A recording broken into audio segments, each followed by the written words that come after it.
All right, lots to talk about with this week's panel. Joining me this week are Karen DeWitt from New York State Public Radio and Keisha Kuki from Bloomberg. Thank you both for being here.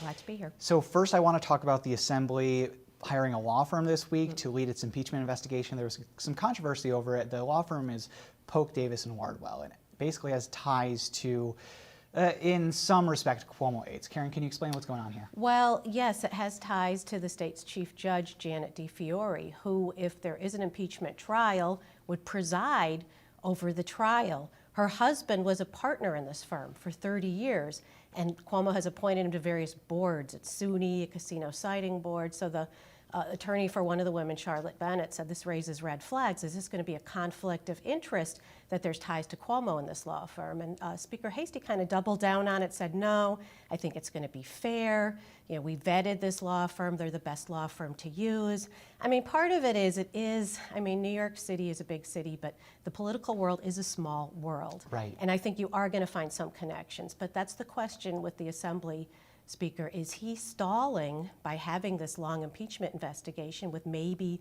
a politically connected firm, or are they serious about getting on with actually finding evidence? And there was a leaked Assembly Democratic meeting this week that caused kind of a ruckus that showed that the conference, the Democratic members, are split over that. Some say, why don't we just get to impeachment? You're stalling.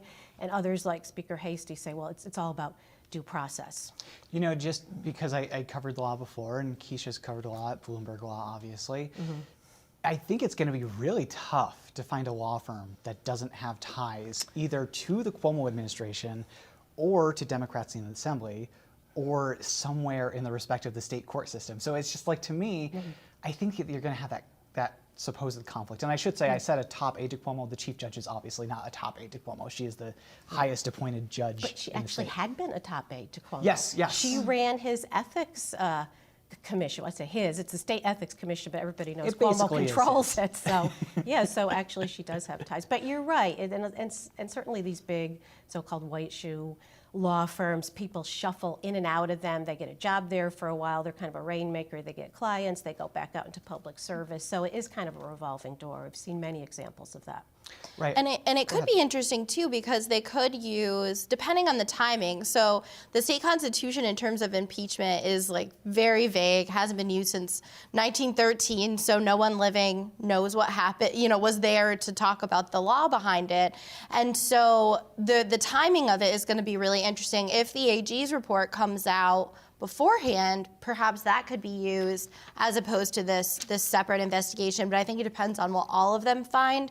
It is interesting to note that the Assembly investigation is supposed to be wider than just the the sexual harassment allegations. It's going to go into nursing homes and any other. It could be a wide swath of. Also, the Mario Cuomo Bridge questions about whether it's structurally sound is brought up in an article by the Times-Union. So yeah, there's a lot there. How long does that take to get all those facts? I mean, it seems like it could take months. Yeah, I'm thinking summer is going to be, where it's at. And then the question is, does the governor stay in office until then? And even with the Assembly's impeachment investigation, with Mike Gianaris, the interview that aired before this segment on the show, he made a good point that when the Assembly, if they do impeach the governor, they have to say, like in their impeachment resolution or the articles of impeachment, why they are passing it.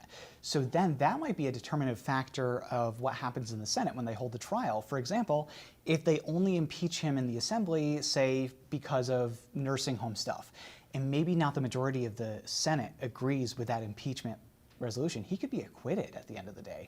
So there are just like a lot of moving parts. Exactly, exactly. And that's why, there's some credence to maybe some members in the Assembly wanting to stall for time because, well, maybe this will blow over and we don't have to do this. Right, exactly. Also this week, Cuomo is now holding these strange events without press and without a Q&A. He held I don't want to call it a press conference because there were no press there and there was not a Q&A. Yeah, but what do you call that? Exactly. It's like, I think Tom Precious or somebody tweeted that it was like a video press release, which I think is an excellent descriptor of it. Karen, what do you make of this strategy that the governor is using now? He's obviously dodging us for a reason. Yeah, we're asking questions that he does not like. He's in a lot of trouble, and he has these carefully staged events where it shows like he's in control. Everybody loves him. He went to Harlem and had some top African-American leaders, the NAACP President Hazel Dukes, former Congressman Charlie Rangel, saying really nice things about him. As I think we saw earlier in the show, he presented her with a birthday Right. cake. Hazel Dukes was the one that the governor was singing happy birthday to, in case that context was missing. Yeah, It's a and very they had strange this event. kind of a love fest and like a campaign rally, and Cuomo talked about his achievements, and I think if he presents kind of that facade, he's thinking, well, maybe these charges, they'll go away, and if I look like I'm governing and everybody likes me, then I can keep going and still be governor. I don't know how far he's going to get with that, but he's certainly given it a good try, isn't he? Yeah, and he also has the support of, like you said, Charlie Rangel was there, and he actually not only, most of them were just in general, like, we support what Cuomo's doing, we like his COVID leadership skills, and they didn't really touch on the allegations, but Charlie Rangel did. I mean, in a very way, directly. he was like, when people are coming at you, you look to your family and friends to go behind you, which is a very strong, support for Cuomo. And I think he's showing this power that he wields in the state, right? Like he's a very powerful man. He's lived here. His father has lived here. Hazel Dukes was saying my son, and he was calling her my second mother. It just shows how strong it is, and how almost like a warning to people coming out, right? Like look at all these people behind me, and you're going to cross me, and just kind of engaging with. We also had the New York Mets, the Yankees. There was all kinds of people coming out up and behind him at these video press releases. It's a strange strategy, but probably one that is going to be effective in some way, shape, or form. And the baseball owners do kind of need him because Yeah. he was granting them permission to essentially make money at their stadiums by allowing fans in. So they kind of, really had an interest there in being part of it. And that was another strange event. A lot of jokes, a lot of everything's just fine, and we're just having a fun time here. Everything's great. Right. It's just definitely a different reality than what the rest of New York State government and politics are experiencing right now. Exactly. Yeah. Before we run out of time, there is a debate going on in the legislature right now over marijuana legalization. The Senate Majority Leader said this week that they had reached an impasse because of basically driving while intoxicated. How do you detect that if somebody is taking the drug? How do you prosecute that? Things like that. Keisha, you've been on the ground covering this very closely. Where do things stand with marijuana right now? Yes, we're definitely very interested in the details, particularly, the taxes, the tax revenue. I've been told that they've come to some sort of an agreement on those by a few sources, but this legal issue is a major problem. I mean, to the point where last Friday they were saying we're definitively coming out with this next week. We're going to have a bill. We're going to vote on it. We're taking it out of the budget. We're doing it separately. And then now they're like, hopefully we'll have a bill at some point before the budget comes out, which is a pretty big change.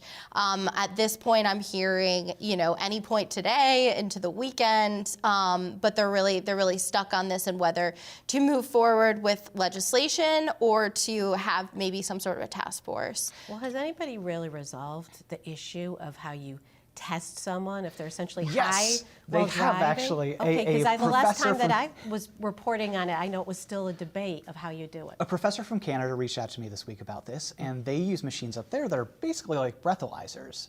The problem being that each machine costs $5,000. Wow. And if you know local police departments in New York State, they do not have $5,000 to spend per police vehicle to do something Right. like this. They just don't have the money. The So- governor's always been pretty stingy with AIDS localities Right. anyway, so that would be a huge investment. They'd have to make an accommodation You for. don't want to raise local taxes because then it's like, how do you get the support from the people at that point? But we're out of time, unfortunately. Marijuana is something that I could talk about for another 30 minutes, but we're out of time. Karen DeWitt from New York State Public Radio, Keisha Kluge from Bloomberg, thank you both so much for being here. Thanks for having us.